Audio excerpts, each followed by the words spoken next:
मुक्तिनाथ मंदिर नेपाल दो धर्मों का एक रहस्यमयी संगम स्थल प्रस्तावना है। एक ऐसा मंदिर जहां हिंदू और बौद्ध एक हो जाते हैं। नेपाल के हिमालय की गोद में बसा मुक्तिनाथ मंदिर दुनिया के सबसे रहस्यमयी धार्मिक स्थलों में से एक है। यह वह जगह है जहां हिंदू और बौद्ध धर्म का अद्भुत संगम देखने को मिलता है। कुछ लोग इसे शिव का निवास मानते हैं तो कुछ इसे बौद्ध तीर्थ। लेकिन इस मंदिर से जुड़े कई राज आज भी अनसुलझे हैं। क्या वाकई यहाँ भगवान शिव और बुद्ध एक ही हैं? क्यों इस मंदिर में पशु बलि और अहिंसा दोनों का विरोधाभास है? क्या यहाँ अदृश्य शक्तियाँ आज भी सक्रिय हैं? आज हम इस मंदिर के रहस्यों, अनसुलझे रहस्यों और चमत्कारिक घटनाओं की गहराई में उतरेंगे। मुक्तिनाथ मंदिर का इतिहास। यह वास्तव में पांडवों ने बनवाया था। पौराणिक कथा मान्यताओं के अनुसार महाभारत काल में पांडवों ने इस मंदिर की स्थापना की थी। कहा जाता है कि कुंती पुत्र भीम ने यहाँ शिव की तपस्या की थी। पौराणिक कथा के अनुसार महाभारत युद्ध के बाद पांडव अपने सगे संबंधियों का वध करने के पाप से मुक्ति पाना चाहते थे।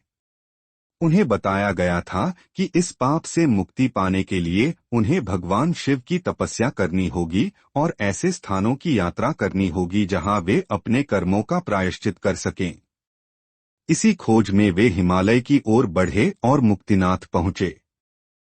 इस स्थान पर कुंती पुत्र भीम ने भगवान शिव की घोर तपस्या की थी। भीम ने अपनी गदा से यहाँ जमीन पर प्रहार किया था, जिससे जमीन पर पानी का स्रोत फूट पड़ा और यही जलधाराएं आज भी मंदिर परिसर में बहती हैं। इन 108 जलधाराओं को अत्यंत पवित्र माना जाता है। पांडवों ने यहाँ भगवान शिव की आराधना कर अपने पापों से मुक्ति पाई, जिसके कारण इस स्थान का नाम मुक्तिनाथ पड़ा। यहाँ स्नान करने और दर्शन करने से मोक्ष, जन्म और मृत्यु के चक्र से मुक्ति प्राप्त होता है। लेकिन आश्चर्य की बात यह है कि बौद्ध ग्रंथों में भी इस मंदिर का जिक्र मिलता है, जहां इसे पद्मसंभव गुरु रिनपोछे से जोड़ा जाता है। इतिहासकारों के अनुसार यह मंदिर 12वीं शताब्दी में बना होगा, लेकिन स्थानीय मान्यताएं इसे हजारों साल पुराना बताती हैं। क्या सच में यह मंदिर स्वयंभू अपने आप प्रकट हुआ है? अनसुलझा सवाल। क्यों इस मंदिर की वास्तुकला तिब्बती और नेपाली शैली का मिश्रण है? क्या यहाँ महाभारत और बौद्ध युग के बीच कोई गुप्त संबंध है? हिंदू मान्यताएं के अनुसार हिंदू भक्तों के लिए यह मंदिर भगवान शिव का पवित्र स्थान है। यहाँ जटिलिंगम स्वयंभू शिवलिंग की पूजा होती है, जिसके बारे में कहा जाता है कि यह अक्षय है और कभी नष्ट नहीं होगा। जबकि बौद्ध मान्यताएं के अनुसार बौद्ध भिक्षु इसे चक्रसंवर तंत्र का केंद्र मानते हैं।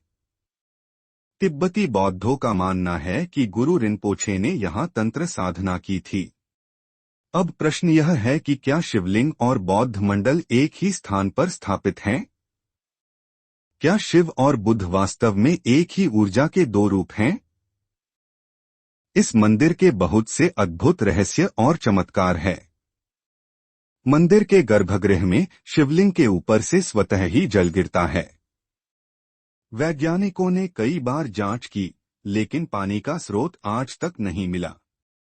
स्थानीय लोगों का कहना है कि रात में यहाँ मंत्रोच्चार और घंटियों की आवाज सुनाई देती है, लेकिन कोई मौजूद नहीं होता। हिंदू धर्म के कुछ विशेष रूपों, खासकर शैव और शक्ति परंपरा में बलि, विशेषकर बकरी की एक प्रतीकात्मक क्रिया मानी जाती है। यह आंतरिक अहंकार, पाप और रागद्वेष का त्याग करने का प्रतीक है। मुक्तिनाथ जैसे स्थानों पर विशेष अवसरों पर श्रद्धालु बलि चढ़ाकर भगवान को प्रसन्न करने और पाप मुक्ति की कामना करते हैं। बौद्ध धर्म, विशेषकर महायान और थेरवाद परंपराएं स्पष्ट रूप से अहिंसा परमो धर्मः को सर्वोच्च सिद्धांत मानती हैं। बौद्ध अनुयायी मुक्तिनाथ को चित्त की शुद्धि और आत्मज्ञान का स्थान मानते हैं और वहां शांति, ध्यान और दया की साधना करते हैं। उनके अनुसार किसी भी प्रकार की हिंसा, चाहे वह धार्मिक हो या सामाजिक, मोक्ष के मार्ग में बाधा है। 1960 में एक ब्रिटिश पर्वतारोही ने इस मंदिर के पास एक अजीब गुफा देखी। वह उसमें गया और कभी वापस नहीं आया। स्थानीय लोगों का मानना है कि वह यति हिममानव का शिकार हो गया। 1998 में एक साधु ने यहां समाधि लेने का दावा किया। कुछ दिनों बाद वह गायब हो गया। क्या वह आध्यात्मिक लोक में चला गया? 2015 में नेपाल में भयानक भूकंप आया, लेकिन यह मंदिर 1 इंच भी नहीं हिला। क्या यह दिव्य शक्ति का प्रमाण है? क्या यह मंदिर शंभाला का प्रवेश द्वार है? तिब्बती बौद्ध मान्यताओं के अनुसार शंभाला एक गुप्त स्वर्ग है जहां अवतारी पुरुष रहते हैं। कुछ विद्वानों का मानना है कि मुक्तिनाथ मंदिर शंभाला का प्रवेश द्वार हो सकता है। अनेक योगियों और साधुओं का मानना है कि मुक्तिनाथ मंदिर का गर्भगृह एक विशेष ऊर्जा केंद्र है। वहां साधना करते समय उन्हें ऐसे अनुभव हुए हैं जो शरीर के पार जाकर चेतना के स्तर पर घटे, जैसे देह से बाहर निकलना, out of body experience, Divya रूपों के दर्शन, प्रकाशमयी मार्ग या द्वार दिखाई देना, नाद, शब्द और दिव्य घंटियां सुनाई देना। कुछ ग्रंथों में गंधर्व द्वार, देवलोक, तपोलोक जैसे स्थानों का उल्लेख मिलता है जो सामान्य इंद्रिय ज्ञान से परे हैं। मुक्तिनाथ को मोक्ष का द्वार माना गया है और कुछ तांत्रिक परंपराओं के अनुसार यह एक सूक्ष्म यात्रा की शुरुआत का बिंदु हो सकता है। क्या हिमालय की गुफाओं में कोई गुप्त सभ्यता छुपी है? यह प्रश्न न केवल रोमांचक है, बल्कि कई गंभीर दार्शनिक और रहस्यवादी परंपराओं में भी उठाया गया है। तिब्बती बौद्ध परंपरा में शंभाला नामक एक गुप्त आध्यात्मिक राज्य का उल्लेख है जो हिमालय की गुफाओं या बर्फीले प्रदेशों में छुपा हुआ माना जाता है। यह कोई भौतिक नगर नहीं, बल्कि चेतना की उच्च अवस्था में स्थित एक स्थान है जहां केवल सिद्ध पुरुष या योग्य साधक ही पहुंच सकते हैं। कई लोक कथाओं में कहा गया है कि हिमालय की कुछ गुफाओं में अब भी प्राचीन योगी, ऋषि या नाग साधु समाधि में लीन हैं। मुक्तिनाथ मंदिर आज भी 2 धर्मों का संगम है या कोई गहरा षड्यंत्र? क्या यह मंदिर मानव और देवता के बीच का सेतु है? आप क्या सोचते हैं?